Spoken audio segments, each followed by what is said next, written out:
प्यारे बच्चों, मैं आपको पाठ 9 बता रहा था, मैंने पाठ पूरा बताया।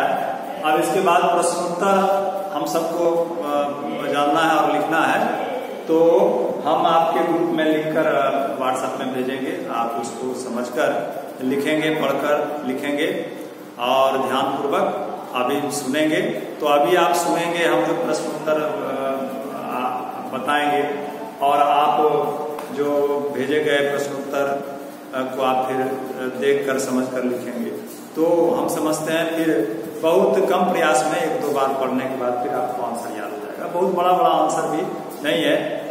तो इसमें दो तरह का इस पाठ में प्रश्न है, मौखिक और लिखित। तो मौखिक जो है उसको भी लिखना है। तो पहला मौखिक में 4 प्रश्न है, लिखित में भी 4 प्रश्न है और फिर यस नो, हाँ ना, जो वाक्य दिया गया है सही है कि गलत है, इस प्रकार का प्रश्न उत्तर है। तो हम अभी सब बताते हैं और जो संभव होगा इतना वो सब रिटर्न वर्क में हम भेजेंगे। तो कुछ ऐसा है जिसको कि लिखने की जरूरत भी नहीं है, बस केवल बताना है। या संभव होगा तो हम उसका प्रश्नोत्तर का वो भी हम भेज देंगे, तो आप देख कर समझ लेंगे। पहला प्रश्न है, मौखिक वृत्तचित्र किसे कहते हैं?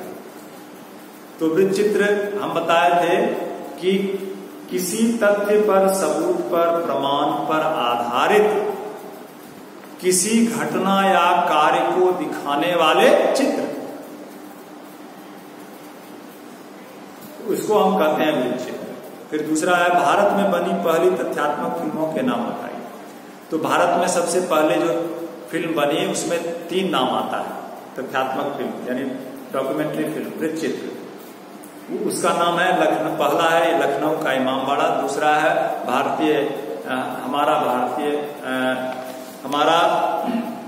हमारा भारतीय साम्राज्य और दूसरा है बंबई, तीसरा है बंबई स्टेशन पर रेलगाड़ी का आगमन।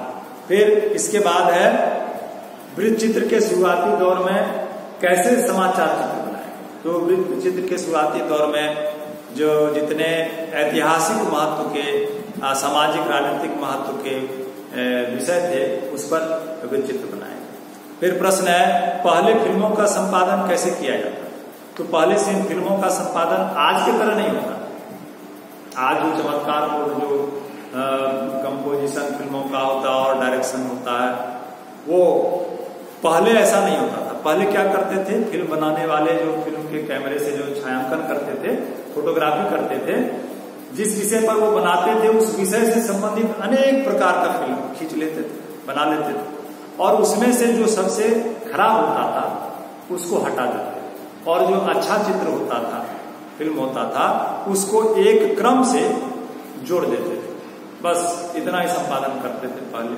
आज के तरह संपादन फिल्मों का नहीं होता था। फिर प्रश्न है, लिखित में पहला, तथ्यात्मक फिल्मों के फिल्मांकन में किस तरह के प्रयोग किए गए? तो प्रयोग इसमें तथ्यात्मक फिल्मों में जब इसका सिलसिला शुरू हुआ तो अनेक तरह का प्रयोग शुरू हो गया। इसमें क्या हुआ कि अब केवल छोटी छोटी घटनाओं पर फिल्म नहीं बना कि बंदर उछल कूद रहा है उस पर फिल्म बना रहे हैं, या माली पानी डाल रहा है अपने पौधे में तो उस पर फिल्म बना रहे हैं, ऐसा नहीं। क्या हुआ, अब आगे कुछ महत्वपूर्ण बातों पर, जैसे उस समय के जो राजे रजवाड़े थे, बहुत बड़े बड़े राजा, उनके यहाँ जो कोई कार्यक्रम होता था, विवाह समारोह है वगैरह, या कोई बहुत बड़ा पर्व है उसका फिल्म बनता था, या अपने देश के अलग भागों में जो लोग रहते हैं उनका जीवन किस प्रकार अन्य लोगों से दैनिक जीवन थोड़ा भिन्न है, तो इस पर फिल्म बनाते थे। तो इस तरह अनेक विषय पर फिल्म बनने लगी। इस तरह फिल्मांकन में प्रयोग किए गए। भारत में नियमित रूप से वृत्तचित्र बनाने की शुरुआत कब से? तो 1898 ईस्वी से 1898 ईस्वी से ये नियमित रूप से, उसके बाद जब से सावे दादा ने अर्थात हरिश्चंद्र सखाराम भाटवड़ेकर जी ने ये फिल्म बनाई वृत्तचित्र पहला, उसके बाद से नियमित रूप से अपने देश में ये बनने लगे, वृत्तचित्र बनने लगे। इसकी शुरुआत हो गई नियमित रूप से। वृत्तचित्र का प्रभाव अखबार से ज्यादा कैसे होता था? तो आजादी के बाद वृत्तचित्र जो है अखबार से ज्यादा महत्वपूर्ण हो गया। ये जन सूचना का बहुत बड़ा माध्यम बन गया और इसलिए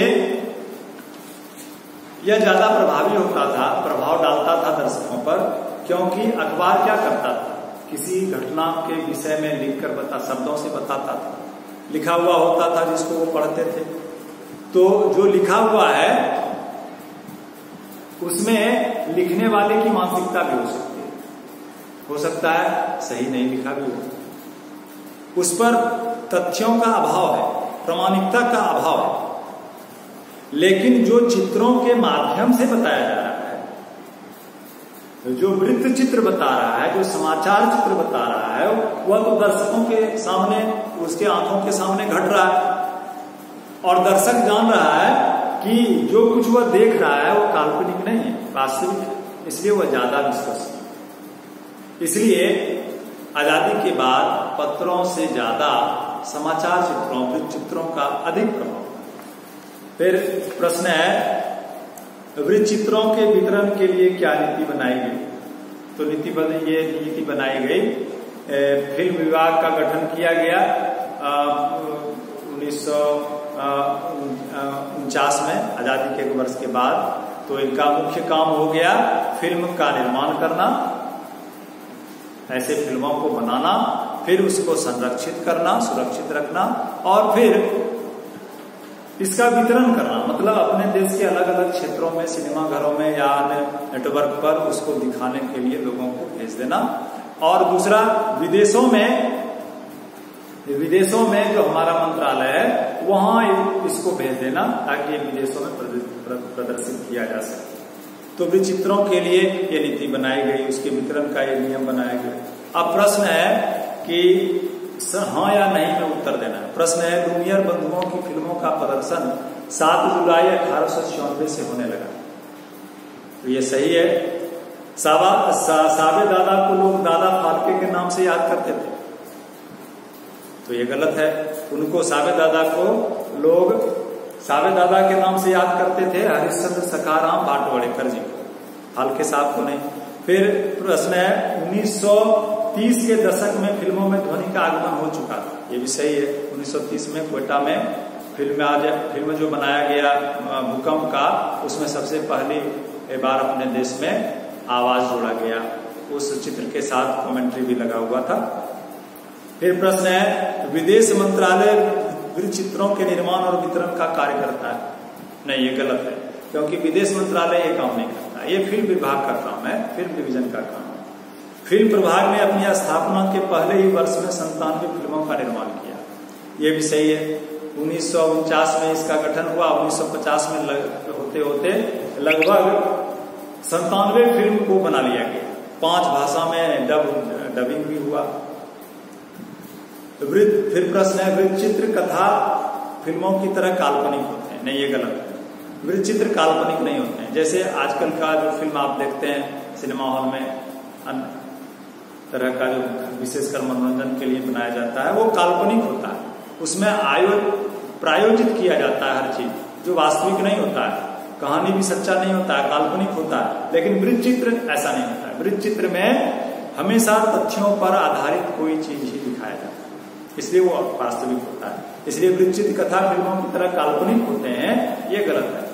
फिर प्रश्न है, फिल्म प्रभाग का कार्य केवल सभी फिल्मों को दूसरी भाषाओं में डब करना? नहीं, ये भी गलत है। फिल्म प्रभाग का काम केवल दूसरी भाषाओं में फिल्मों को डब करना नहीं है, इसका काम फिल्मों का निर्माण करना भी है, उसको अभिलेखागार में, म्यूजियम में उसको संरक्षित रखना भी है और उसका वितरण करना। फिर इसके बाद प्रश्न है कि उस जमाने हाँ सर, ठीक है सर, थैंक यू।